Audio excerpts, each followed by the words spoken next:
NRIസിന് വേണ്ടിയിട്ട് ഒരു സ്പെഷ്യൽ ഒരു ഇൻഷുറൻസ് നമ്മൾ കാറ്റഗറി കൊടുക്കുന്നുണ്ടല്ലോ, അതെന്താണ്? യെസ്, ഇപ്പം ഫാമിലി അടക്കം ഇന്ത്യക്ക് പുറത്ത് ജീവിക്കുന്നവർക്ക് അവരുടെ പാസ്പോർട്ടും വിസയും കോപ്പികൾ കൊടുക്കണമെങ്കിൽ അവർക്ക് ഹെൽത്ത് ഇൻഷുറൻസിൽ 40% ഡിസ്കൗണ്ട് ലഭിക്കും. ഓക്കെ. അതിലാകെ ഒരു ഡ്രോബാക്ക് എന്ന് പറഞ്ഞാൽ എന്തെങ്കിലും ഒരു ക്ലെയിം എടുത്തു കഴിഞ്ഞാൽ ആ ഡിസ്കൗണ്ട് നഷ്ടപ്പെടും. ഓക്കെ. ഇപ്പോൾ പുറത്തുള്ള ഒരാളെ സംബന്ധിച്ച് കഴിഞ്ഞാൽ അവർ കുറേ നാൾ അവിടെ തന്നെ നിൽക്കാനോ ഉദ്ദേശിക്കുന്നുണ്ടെങ്കിൽ അവരെന്തെങ്കിലും നാട്ടിൽ വരുന്ന സമയത്ത് ഒരു ഇൻഷുറൻസ് കൊണ്ടാന്ന് വെച്ചാൽ മേ ബി ചിലപ്പോൾ എന്തെങ്കിലും അസുഖങ്ങൾ വന്നാൽ അവർക്ക് എടുക്കാൻ പറ്റാത്ത അവസ്ഥ വരും. അപ്പോൾ ഇപ്പോൾ പ്രീമിയം ഡിസ്കൗണ്ടിൽ നമുക്ക് ഇപ്പോൾ പോളിസി എടുത്ത് വയ്ക്കാൻ പറ്റിയ നല്ലൊരു അവസരം കൂടിയാണ്. NRIസിനുള്ള സ്പെഷ്യൽ ഓഫറാണ് ആക്ച്വലി 40% ഡിസ്കൗണ്ട് നമ്മൾ കൊടുക്കുന്നുള്ളത്. അപ്പോൾ ഒരു ഫസ്റ്റ് ടൈം നമ്മൾ എടുത്തു കഴിഞ്ഞിട്ടുണ്ടെങ്കിൽ പിന്നെ നോർമൽ ആ ഒരു കാറ്റഗറിയിലേക്ക് നമ്മൾ പോകുമായിരിക്കും. അതെ, ക്ലെയിം വന്നു കഴിഞ്ഞാൽ അവർക്ക് അതുപോലെ തന്നെ പുറത്തുനിന്ന് ഫാമിലി നാട്ടിൽ സെറ്റിൽ ചെയ്യാലും ആ ഡിസ്കൗണ്ട് നഷ്ടപ്പെടും. അപ്പോൾ NRIs എടുത്തിട്ടുണ്ടെങ്കിൽ നാട്ടിലുള്ള ബന്ധുക്കൾക്ക്, നാട്ടിലുള്ള വീട്ടുകാർക്ക് ആ ഒരു സ്പെഷ്യൽ ഡിസ്കൗണ്ടിൽ അവർക്ക് കിട്ടുമോ? ഇല്ല, ഓൺലി ഫോർ ദാറ്റ് പേഴ്സൺ. അവിടെ ആ ഫാമിലിക്ക് മാത്രം, ഫാമിലി അടക്കമുണ്ടെങ്കിൽ മാത്രമാണ് പ്രൊവൈഡ് ചെയ്യുള്ളൂ. അങ്ങനെ കിട്ടുള്ളൂ. അല്ലാതെ ഒരാൾ മാത്രമായിട്ട് നിൽക്കുകയാണെങ്കിൽ കിട്ടില്ല, ഫാമിലി ആയിട്ട് നിൽക്കുകയാണെങ്കിൽ മാത്രമേ ആ ഒരു ഇത് കിട്ടുന്നുള്ളൂ അല്ലേ? സർ, ഹെൽത്ത് ഇൻഷുറൻസിന്റെ കാര്യം പറയുകയാണെങ്കിൽ ഒരു 5 ലക്ഷം അല്ലെങ്കിൽ 10 ലക്ഷം ഒക്കെ ക്ലെയിം വന്നിട്ടുണ്ടെങ്കിൽ നമുക്കത് മാനേജ് ചെയ്യാൻ പറ്റും. പക്ഷേ അതിലപ്പുറം ഒരു വലിയ എമൗണ്ട് ഒക്കെ വന്നിട്ടുണ്ടെങ്കിൽ നമുക്കത് എങ്ങനെയാണ് മാനേജ് ചെയ്യാനായിട്ട് പറ്റുന്നത്? അപ്പം അങ്ങനത്തെ ഒരു സാഹചര്യത്തിൽ നമുക്ക് കൊടുക്കാവുന്ന പോളിസികൾ ഉണ്ട്. അതായത് ടോപ്പ് അപ്പ് പോളിസീസ് എന്ന് പറയും.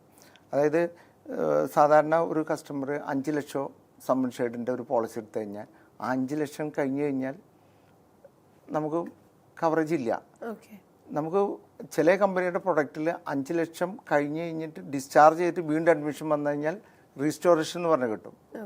പക്ഷെ ഒറ്റ അഡ്മിഷനിൽ തന്നെ വലിയ എമൗണ്ട് 10 ലക്ഷമോ അല്ലെങ്കിൽ 20 ലക്ഷമോ അല്ലെങ്കിൽ 50 ലക്ഷമോ ക്ലെയിം വന്നിട്ടുണ്ടെങ്കിൽ നമുക്ക് ഒന്നും ചെയ്യാൻ പറ്റില്ല. അപ്പോൾ അങ്ങനെ വെച്ചാൽ നമുക്ക് ടോപ്പ് അപ്പ് പോളിസി, അതായത് ചെറിയൊരു എമൗണ്ട് മുടക്കിയിട്ട് നമുക്ക് 10 ലക്ഷത്തിന് മേലെ വരുന്ന എമൗണ്ടുകൾ കവർ ചെയ്യുന്ന പോളിസീസ് അവൈലബിൾ ആണ്. വളരെ ചെറിയ എമൗണ്ട് മാത്രം. 10 ലക്ഷത്തിന് മേലെ ഒരു 3000 രൂപ കൊടുത്തു കഴിഞ്ഞാൽ ഒരു ഫാമിലിക്ക് 1 കോടിയുടെ കവറേജ് കിട്ടും. 10 ലക്ഷം ഡിഡക്റ്റബിൾ ആയിട്ട് 90 ലക്ഷം കിട്ടും. ഒരു 3000 രൂപ മുടക്കി കഴിഞ്ഞാൽ 1 കോടിയുടെ കവറേജ് കിട്ടി. സേഫ് ആയില്ലേ? അപ്പം ഇങ്ങനത്തെ പ്രോഡക്റ്റുകളുണ്ട്. അത് ഡിപ്പെൻസ് ഏജൻസരിച്ച് മാറ്റങ്ങൾ വരാം. ഫാമിലി മെമ്പേഴ്സിൻ്റെ അടുത്ത് മാറ്റങ്ങൾ വരും. ഇപ്പോൾ ഉദാഹരണത്തിന് ഇപ്പോൾ നമ്മൾ മിക്കവാറും ജോലിക്കാർ കമ്പനിയിൽ നിന്ന് പോളിസി ഉണ്ടാവും. അപ്പം ഞങ്ങൾ എന്തിനാ വേറെ എടുക്കണമെന്ന് പറയും. പക്ഷെ കമ്പനിയിൽ വരുമ്പോൾ ചിലപ്പോൾ 3 ലക്ഷം അല്ലെങ്കിൽ 5 ലക്ഷം സാധാരണ ഒരു കമ്പനിക്കാർ സംബന്ധിച്ചിട്ട് കൊടുത്തിട്ടുണ്ടാവുള്ളൂ. അപ്പോൾ അവർക്കൊക്കെ ഈ ടോപ്പപ്പ് എടുത്തു കഴിഞ്ഞാൽ, പോളിസി എടുത്തു കഴിഞ്ഞാൽ ഇങ്ങനെ ഒരു ബെനിഫിറ്റും. പിന്നെ അവർക്ക് വരുന്ന വേറൊരു പ്രശ്നമുണ്ട് ജോലിക്കാർക്ക്. അവർ ആ കമ്പനിയിൽ നിന്ന് മാറുമ്പോൾ ആ പോളിസി കട്ടാവും. അത് ഗ്രൂപ്പ് പോളിസിയാണ്. അപ്പോൾ ഈ ഗ്രൂപ്പ് പോളിസി എപ്പോഴും പോർട്ട് ചെയ്യാൻ പറ്റില്ല. അപ്പോൾ ഇവർ ഇൻഡിവിജ്വലായിട്ട് പോളിസി അഡീഷണൽ എടുത്ത് വെക്കേണ്ടതാണ് ഞാൻ പറയണമെങ്കിൽ നല്ലത്. അപ്പോൾ അതിൻ്റെ പ്രീമിയം കുറയ്ക്കാൻ വേറൊരു ഓപ്ഷൻ കൂടി ഉണ്ട്. ഇപ്പോൾ 1 ലാക്ക് ഡിറ്റക്റ്റബിൾ വെച്ചിട്ട് ബേസ് പോളിസി തന്നെ നമുക്ക് എടുക്കാം. അപ്പോൾ അതിൽ കുറേ പ്രീമിയം ഡിസ്കൗണ്ട് വരും. എപ്പോഴെങ്കിലും കമ്പനിയിൽ നിന്ന് വിട്ടുപോരാണ് ഈ ഡിറ്റക്റ്റബിൾ വേണമെങ്കിൽ റീ ഓപ്പൺ ചെയ്യാം. അപ്പം നമുക്ക് അത്ര നാളത്തെ ഡിസ്കൗണ്ട് കിട്ടി. കമ്പനിയിൽ നിന്ന് പോരുന്ന സമയത്ത് ഈ പോളിസിയുടെ കണ്ടിന്യൂറ്റി കിട്ടി. ഈ കണ്ടിന്യൂറ്റി ഭയങ്കര ഇമ്പോർട്ടൻ്റ് കാര്യമാണ്. ചില അസുഖങ്ങൾ വന്നാൽ നമുക്ക് പുതിയ പോളിസി എടുക്കാൻ പറ്റില്ല.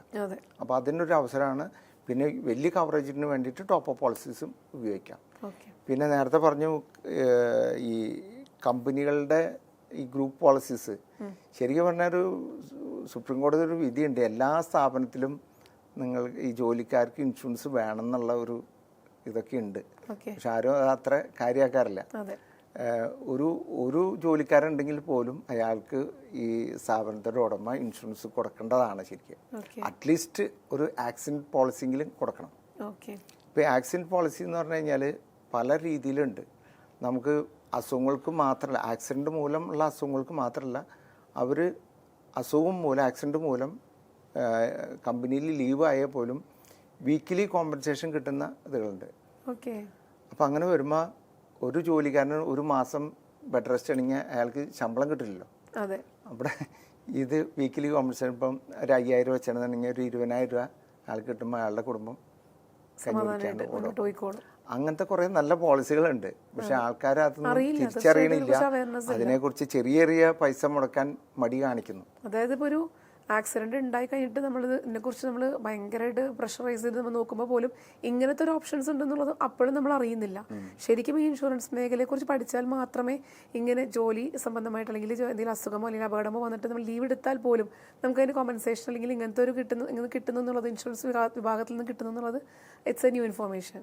കൂടാതെ തന്നെ ഈ പോളിസി തന്നെ ആക്സിഡൻറ്റ് പോളിസി തന്നെ ഇപ്പോൾ 1 കോടിയുടെ പോളിസി അല്ലെങ്കിൽ ആക്സിഡൻറ്റ് പോളിസി ഉണ്ട്.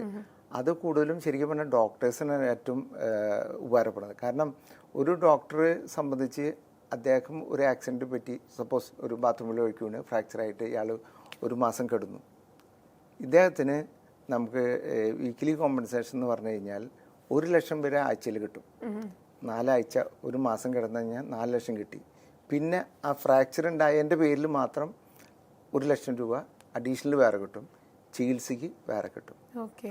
അപ്പോൾ ആക്സിഡൻറ്റ് പോളിസിയിൽ കുറേ ബെനിഫിറ്റുകളുള്ള പോളിസികൾ അവൈലബിൾ ആണ്. കുറച്ച് പ്രീമിയം വേരിയേഷൻ വരുന്നു മാത്രം. ഓക്കെ. മിനിമം ബേസിക് കാര്യങ്ങളുള്ളത് കൊണ്ട് അതുപോലെ കുറേ ഫീച്ചേഴ്സ് ബെനിഫിറ്റ് കുട്ടികളുടെ അതിൽ തന്നെ ഡെത്ത് കവറേജും കൂടി ഉണ്ട് 1 കോടി. ഓക്കെ. പിന്നെ അവരുടെ കുട്ടികളുടെ വിദ്യാഭ്യാസത്തിന് കാശ് കൊടുക്കും, ഫ്യൂണറിൻ്റെ കാശ് കൊടുക്കും. അങ്ങനെ കുറേ ഫീച്ചേഴ്സുകളുള്ള പ്രൊഡക്റ്റുകളും കുറേ അവൈലബിൾ ആണ്.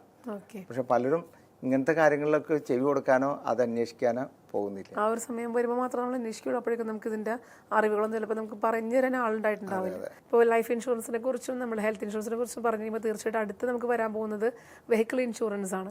അപ്പോൾ ആ ഒരു കാറ്റഗറിയും അതിനെക്കുറിച്ചൊക്കെ ഒന്ന് പറയാമോ? വെഹിക്കിൾ ഇൻഷുറൻസ് എന്ന് പറയുമ്പോൾ നമ്മൾ 2-3 ഉണ്ട്. Passenger vehicles, private vehicles, commercial vehicles, അങ്ങനെ 2-3 കാറ്റഗറി ഉണ്ട്. അപ്പം അതിൻ്റെയൊക്കെ കമേഴ്ഷ്യൽ വെഹിക്കിൾ എന്ന് പറയുമ്പോൾ GVWനെ ബേസ് ചെയ്തിട്ട് ഉള്ള ഒരു കാൽക്കുലേഷൻസ് പ്രീമിയംസ് വരുന്നത്. GVW കൂടുതൽ അനുസരിച്ച് കൂടുതൽ പ്രീമിയം വരും. അതായത് അത് എന്തുകൊണ്ടെന്ന് വെച്ചാൽ അത് വണ്ടിയുടെ അത്ര പവറുള്ള വണ്ടിയുടെ ഇമ്പാക്ട് കൂടുതലായിരിക്കും, അതനുസരിച്ച് ക്ലെയിം റേഷ്യോ കൂടും, അതനുസരിച്ച് പ്രീമിയം കൂടും. B2B എന്നുള്ള ആ ഒരു കാറ്റഗറിക്ക് വരുന്നത് B2B എന്ന് പറഞ്ഞാൽ ബമ്പർ ടു ബമ്പർ എന്ന് പറയും, അല്ലെങ്കിൽ നിൽ ഡിപ്രിസിയേഷൻ എന്ന് പറയും. അതെന്ന് വെച്ചാൽ നമ്മളൊരു പുതിയ വണ്ടി എടുക്കുമ്പോഴാണ് അത് കൂടുതൽ ആൾക്കാർ ഇത് ചെയ്യുന്നത്. നോർമൽ കമ്പനികളിൽ 5 വർഷം വരെ അത് കണ്ടിന്യൂ ചെയ്ത് പോവാം, ബമ്പർ ടു ബമ്പർ എന്ന് പറഞ്ഞാൽ. അപ്പോൾ അത് ക്ലെയിം വന്നാൽ ഫുൾ എമൗണ്ട് നമുക്ക് കിട്ടും. ഇപ്പോഴും വെഹിക്കിൾ ഇൻഷുറൻസ് ഒക്കെ എടുക്കാതെ പോകുന്ന ആൾക്കാർ പലരും ഉണ്ടാവും, ഒരുപാടുണ്ട്. അതെ. പക്ഷെ അവർക്ക് എന്തെങ്കിലും ഒരു ആക്സിഡന്റ് വരുമ്പോഴായിരിക്കും ഈ പറഞ്ഞ പോലെ നമ്മൾ ലൈഫ് ഇൻഷുറൻസിന്റെയും ഹെൽത്ത് ഇൻഷുറൻസിന്റെയും ഇമ്പോർട്ടൻസ് അറിയുന്ന പോലെ തന്നെയാണ് വെഹിക്കിളിന് ആക്സിഡന്റ് വരുമ്പോഴേക്കുള്ളൂ നമുക്ക് ആ ഒരു പ്രശ്നം അല്ലെങ്കിൽ ആ ഒരു ബാധ്യത നമ്മളെ വല്ലാതെ അലട്ടും. മിനിമം നമ്മുടെ വണ്ടിക്ക് തേർഡ് പാർട്ടിയിൽ ഉണ്ടായിരിക്കണം. Third party means public liability. നമ്മുടെ വണ്ടി മൂലം മറ്റുള്ളവർക്ക് വരുന്ന നാശനഷ്ടങ്ങളിൽ കവർ ചെയ്യുന്ന പോളിസി ഉണ്ടെങ്കിലാണ് വണ്ടി റോഡിൽ ഇറക്കാൻ പാടുള്ളൂ. അതില്ലെങ്കിൽ വണ്ടി ആരും എടുക്കരുതെന്നാണ് ഞാൻ പറയുള്ളൂ. പലരും അത്യാവശ്യം വരുമ്പോൾ ആ ഇൻഷുറൻസ് ഇല്ലാന്ന് നോക്കില്ല, ആരും എടുത്തു കൊണ്ടുപോകും. എന്തെങ്കിലും പ്രശ്നം വന്ന് നമ്മുടെ എന്താ പറയുക, വീട് പോലും നമുക്ക് നഷ്ടപ്പെടുന്ന അവസ്ഥയിലേക്ക് പോകും.